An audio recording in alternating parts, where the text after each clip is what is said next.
Bonjour à tous et bienvenue dans cette nouvelle vidéo dans laquelle on va parler NXDN, norme NXDN, du Scrambler 15 bits. Est-ce qu'il est efficace et est-ce qu'il vous protège bien? C'est parti. Commençons par quelques petits rappels sur le Scrambler. Comme je l'ai dit, le Scrambler 15 bits NXDN, c'est une clé de 15 bits. Donc, sur quoi il est basé? C'est un LFSR de 15 bits, on va le voir tout de suite après. C'est le premier niveau de chiffrement qui est offert dans la norme NXDN. Je rappelle que la norme NXDN est une norme qui était commune entre ICOM et Kenwood, et donc ils ont standardisé tout ça pour que leur poste puisse se mettre d'accord. Donc premier niveau, il y en a trois. Premier niveau, c'est le scrambler, appelé brouilleur en français. Second niveau, c'est le DES 56, avec une clé de 56 bits. Troisième niveau, AES 256, avec une clé de 256 bits. Donc dans le cas du scrambler, il y a 32 767 clés possibles. Voilà, c'est le Scrambler 15 bits qui veut ça. Ça va de 1 à 32 767. Les trames sont répétitives. Elles n'utilisent pas de MI ni de IV. Je rappelle MI, IV, MI, message, alors je ne sais plus si c'est message image ou message indicator, IV, vecteur d'initialisation, initialization vector, qui permettent de faire tourner les trames, de faire en sorte que si on émet toujours la même trame au niveau d'un vocodeur, ça puisse changer en sortie. Non, là, les trames sont répétitives, sont encodées de la même manière. Donc, important à savoir, sont les chiffrements bas niveau qui proposent ça. Et difficile à décoder manuellement, parce que si vous devez vous taper les 32 700 clés à la main, ça va être un peu compliqué. En revanche, on va voir tout de suite que ça, c'est pas, même si c'est difficile à décoder à la main, c'est vraiment équivalent du scrambler en analogique. Vous savez, en analogique, des fois, vous avez une com analogique, on met un peu de scrambler, on fait du brouillage pour qu'on entende, pour que la voix soit plus difficile à retrouver. Néanmoins, avec un peu de recherche, on peut arriver à retrouver le type de clé, le type de scrambler utilisé. Donc là, ça permet uniquement de se prémunir des scanners. Et encore, j'ai cru comprendre qu'il y a des scanners. Alors il y en a un, le ICR30, qui est fait par ICOM, qui lui est capable de décoder des conversations chiffrées, si on a le bon scrambler. Mais j'ai cru comprendre qu'il y a même des scanners sur le marché qui étaient capables de trouver la clé automatiquement. Et si ce que je vous disais là, c'est difficile à décoder manuellement, ici, c'est décodable très facilement avec des moyens informatiques, de petits moyens informatiques. Il n'y a pas besoin d'avoir un gros serveur, juste un petit ordinateur, ça suffit amplement. Donc pour moi, c'est un chiffrement qu'on ne doit pas utiliser sur les réseaux sensibles. Qu'est-ce que c'est pour moi un réseau sensible? C'est tout ce qui va être les réseaux qui concourent au secours d'urgence, en général. Voilà, qui s'approchent de près ou de loin, qui ont de gros besoins de confidentialité. Voilà. Voyons maintenant tout de suite. Quand je vous disais, c'est pas vraiment du chiffrement, c'est un petit truc, le scrambler de 15 bits. En fait, qu'est-ce que c'est? C'est juste un LFSR. Alors, un LFSR, ça veut dire Linear Feedback Shift Register. En français, on pourrait traduire ça par boucle, registre à décalage avec rétroaction linéaire. Ou avec rétroaction. Voilà, concrètement, qu'est-ce que c'est? Là, je me permets de le mettre parce qu'en fait, il est public. Il faut savoir que si vous cherchez standard NXDN, vous le trouvez. Partie D, je crois, c'est la sécurité.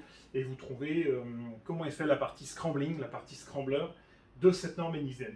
Là, en fait, tout simplement, vous venez charger dans le FSR la clé, votre clé de cryptage. J'aime pas forcément parler de cryptage parce que c'est pas vraiment du cryptage, c'est plutôt du brouillage. Et grâce à un procédé mathématique, ici c'est un ou exclusif, vous faites tourner les données, vous les décalez, vous décalez les bits, et vous générez ce qu'on appelle un keystream, qui est tout le temps le même, parce que vous partez tout le temps de la même clé. Et derrière, vous encodez, grâce à un mécanisme mathématique simple qu'on appelle le ou exclusif, vous encodez les données en clair avec des données chiffrées. Voilà, c'est vraiment ça. Il faut se dire que l'algorithme de chiffrement, quand vous utilisez du scrambler 15 bits en NXDN, c'est ce truc-là. Ni plus, ni moins.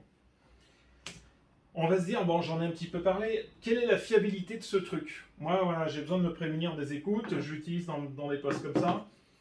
Combien de temps il faut pour casser une clé avec un scrambler, avec un ordinateur comme ça? Une seconde. Même pas, en fait. Une seconde, c'est le maximum.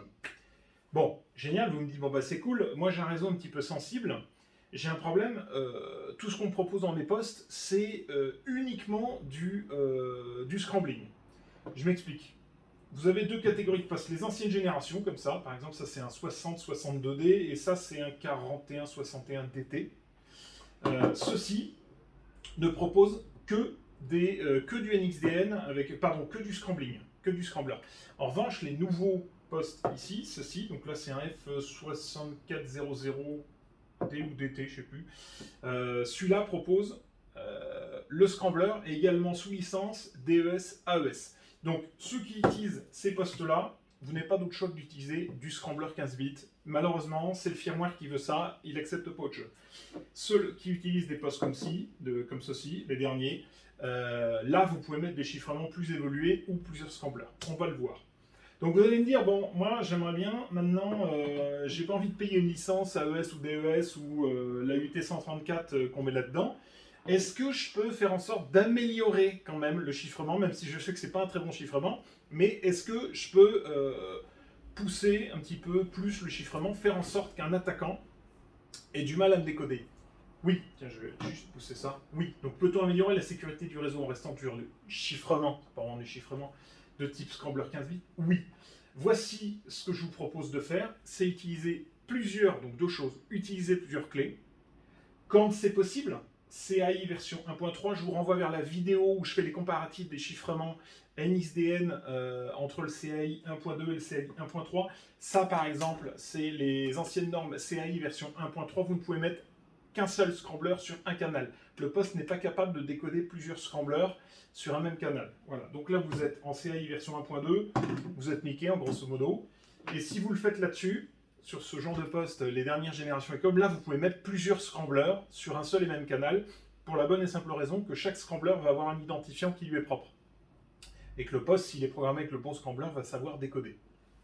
Donc, utilisez plusieurs clés si vous êtes en CAI version 1.3, donc quand c'est possible, quand vous avez les postes de dernière génération. Et enfin, deuxième chose, pour améliorer la sécurité, changez ces clés régulièrement. J'ai fait une vidéo là-dessus, sur tout ce qui est comment générer de bonnes clés de chiffrement. Je vous renvoie vers cette vidéo.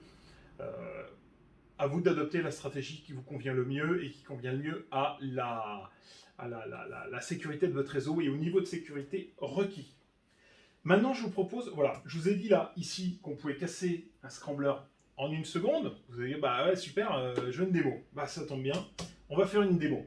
Juste avant de faire cette démo, je précise que cette démonstration, elle n'a absolument aucun but malveillant. Mon but, c'est pas du tout de casser le business, hein, c'est pas du tout de porter préjudice, de porter atteinte au business de ceux qui vendent des radios. Là, en l'occurrence, c'est des radios Ecom. Il faut savoir que ceux qui ont pondu la norme avec le scrambler, ils savent très bien s'ils l'ont nommé scrambler, c'est pas pour rien. Scrambler, ça veut dire brouilleur en anglais. Donc, ça n'a aucun but malveillant, mais encore une fois, ceux qui utilisent ce type de chiffrement, il faut savoir que c'est faible. Donc, c'est ce que je vais vous prouver là. Je l'effectue sur mon propre matériel, vous pouvez voir ici. Voilà. Fruit de mes recherches et d'expérimentations diverses sur mes postes. Bon, alors les recherches ont été assez rapides en XDN parce que la norme est publique, tout simplement, y compris l'aspect sécurité. Donc, ceux qui sont intéressés, il vous suffit d'aller de chercher NXDN standard. Il y a 4 ou 5 documents, si je me souviens bien, pour résumer la norme, dont la partie sécurité. Et cette vidéo, elle est uniquement à but pédagogique et informatif. Pourquoi je vous dis ça? Parce que sur plusieurs sites, des fois, qui faisaient la promo de radio, j'ai vu des gens dire puissant scrambler de 15 bits, etc. Non, il n'est pas puissant ce scrambler de 15 bits, il se pète en une seconde et c'est ce que je vais vous montrer tout de suite. Donc c'est pas puissant, c'est juste un simple procédé mathématique avec un décalage de bits dans un registre, dans un LFSR, et voilà. Donc c'est pour vous informer, pour que vous soyez, pour que vous utilisiez en connaissance de cause, en disant bon, maintenant ce scrambler, je sais qu'il vaut pas grand chose, il permet quand même de me prémunir des écoutes malveillants. Est-ce que je m'en sers, oui ou non? Voilà, donc vraiment, voilà, cette démo, elle est uniquement à but pédagogique. Et sans, je cherche pas, encore une fois, à casser le business. Donc pas de but malveillant. On y va, c'est parti pour la démo. Hop, alors, donc je vais lancer. Hop. Donc j'ai lancé, là il y a Sigwin, je vais lancer mon DSD encore une fois, je vais faire une démo avec mon DSD. Là j'ai lancé DSD+, il y a SDR Sharp qui est également lancé en arrière-plan. Je vais zoomer pour que vous puissiez voir. Hop. 300%. Alors déjà, si on fait un premier test en NXD, alors attendez, j'ai programmé des clés dans un... Il veut bien me les afficher. Donc j'ai programmé là par exemple 4 canaux. On va utiliser ce poste-là, dans lequel j'ai mis 4 canaux et 4 scramblers. Voilà. Numéroté de 1 à 4, 10, 20, 30, 40. Des scramblers très simples. Utilisez surtout pas ça sur votre réseau. Vous pouvez mettre 5 chiffres. Moi je vous invite à mettre des scramblers à 5 chiffres. Et qui ne se ressemblent pas. hein. Des trucs, vous évitez la date de naissance, vous évitez, si vous travaillez pour le SAMU, vous évitez de mettre 15. Si vous travaillez pour les pompiers, vous évitez de mettre 18. Voilà, dans la clé, mettez des trucs qui n'ont rien à voir. Hein. Important. Alors, on y va. Tac. Ça. Donc déjà, ce que je fais, quand je parle en clair, normalement pas de surprise. Voilà, j'ai 2 postes en clair là. On va baisser un peu le son.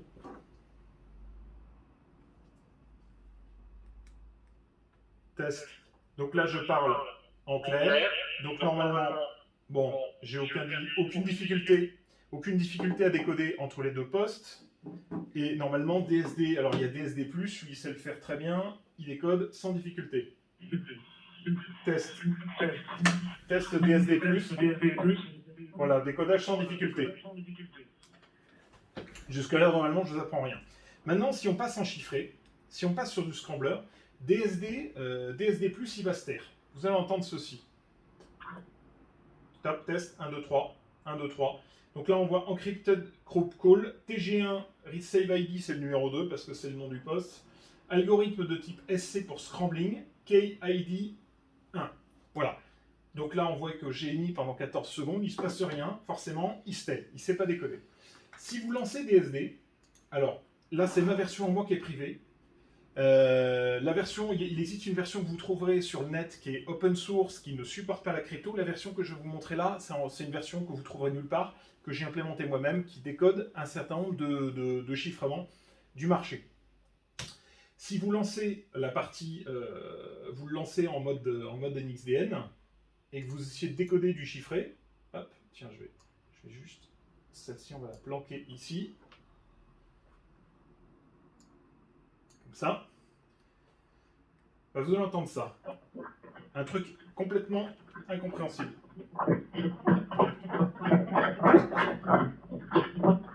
Vous voyez, la voix est brouillée. Tiens, ça d'ailleurs, je vais même aller décaler comme ça pour qu'on puisse le voir un peu mieux. Voilà, donc on voit effectivement que c'est du scrambler avec KID 1. Ça tombe bien, c'est ici aussi c'est marqué. Et donc nous, ce qui nous intéresse maintenant, c'est de se dire, bah voilà, tu nous as dit que c'était cassable. Hop. Tu nous as dit que c'était cassable, les aléas du direct, encore une fois, je ne fais pas de montage sur mes vidéos. Montre-nous que c'est cassable. Donc là, par exemple, je suis sur le canal avec Scrambler 1. Scrambler 1, la clé, c'est 10. Voilà. Scrambler 1, clé numéro 10. Et je vais vous montrer que ça peut se casser très facilement. Donc là, je vais lancer mon outil NXDN Scrambler, je vais le mettre sur auto en disant, bah, décode-moi automatiquement la clé. C'est parti. Donc les premières trames, il ne connaît pas la clé, donc il ne va pas savoir laquelle utiliser. Maintenant, là, vous voyez, il a trouvé. Il a dit Encryption Scrambler Found could be 10. Donc il dit, pour moi, ça peut être 10 la clé. Je ne suis pas sûr, mais pour moi, c'est 10. Donc qu'est-ce qu'il fait? Il s'autoprogramme avec 10, et cette fois-ci, je n'ai pas changé de canal, je suis toujours sur la partie Scrambler. Je vais remettre d'ailleurs DSD. Hop, DSD+, en monitoring. Test. Test avec le scrambler numéro 10. Scrambler numéro 10, ça fonctionne. C'est bon, c'est bon. Vous voyez? Donc là, ce qu'on voit, c'est qu'on a pareil, Scrambler KID 1, toujours, ça n'a pas changé, sauf que cette fois-ci, DSD est capable de le décoder. Si je prends un autre Scrambler, par exemple, tiens, je vais me mettre sur le Scrambler numéro 3. Scrambler numéro 3, on a dit que c'était, avec l'identifiant numéro 3, on a dit que c'était la clé 30.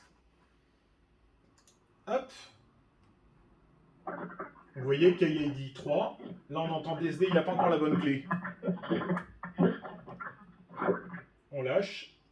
Et vous voyez, il a trouvé Encryption Scrambler could be K30. Donc là, il a trouvé la clé en moins d'une seconde. À la fin de la conversation, en disant, ah, c'est bon, j'ai trouvé ton truc. Et cette fois-ci, test avec la clé numéro 3. Test clé numéro 3. Ouais, c'est bon, on entend bien le Scrambler 3.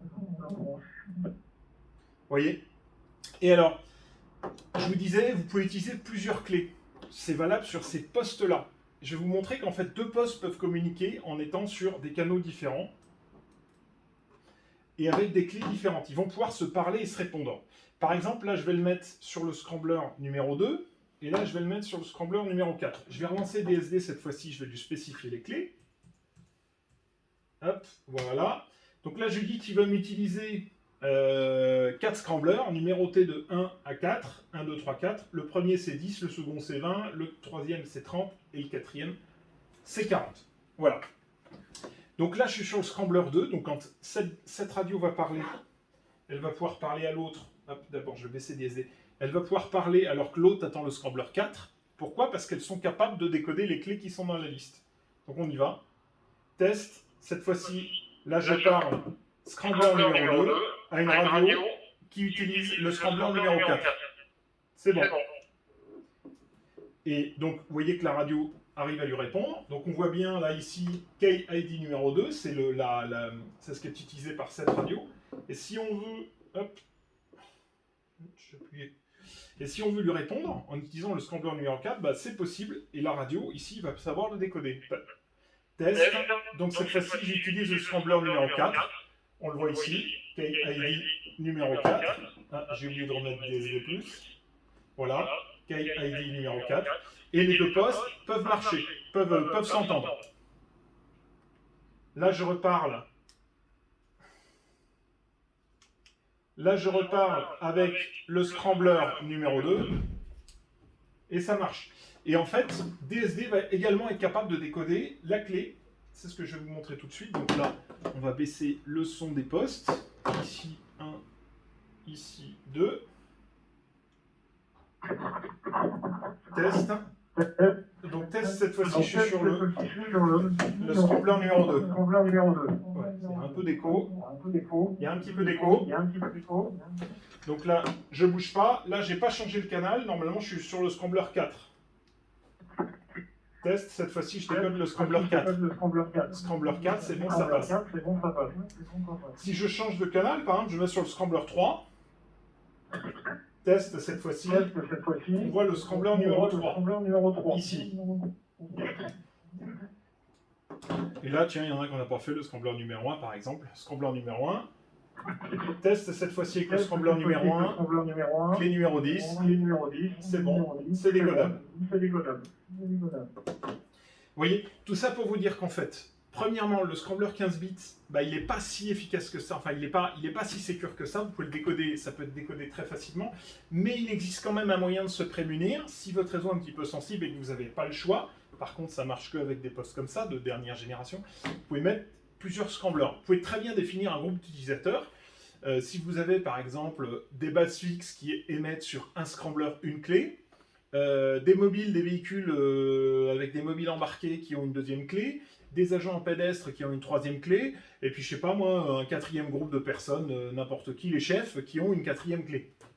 Et faire cohabiter tout ce beau monde, ce qui fait qu'un attaquant qui n'aurait pas les clés, qui aurait du mal à trouver, s'il doit les chercher manuellement, ce qu'il en trouve une, eh ben, il y en a 3 ou 4 autres qu'il n'arrivera pas à trouver. Donc ça, c'est une piste d'amélioration. La démo est à présent terminée. Hop, je vais donc dézoomer. Alors, ça, on va repartir sur du clock. Comme ça. Voilà. Hop, on réduit tout ça. J'étais donc sur ma démo. On y va. En conclusion, qu'est-ce qu'on peut dire? Utiliser Scrambler 15 bits, est-ce que c'est une bonne idée? Oui et non. Moi, j'ai mis oui, mais à utiliser en connaissance de cause. Sachez que ce n'est pas un vrai chiffrement, c'est quelque chose qui peut être détourné facilement avec un ordinateur.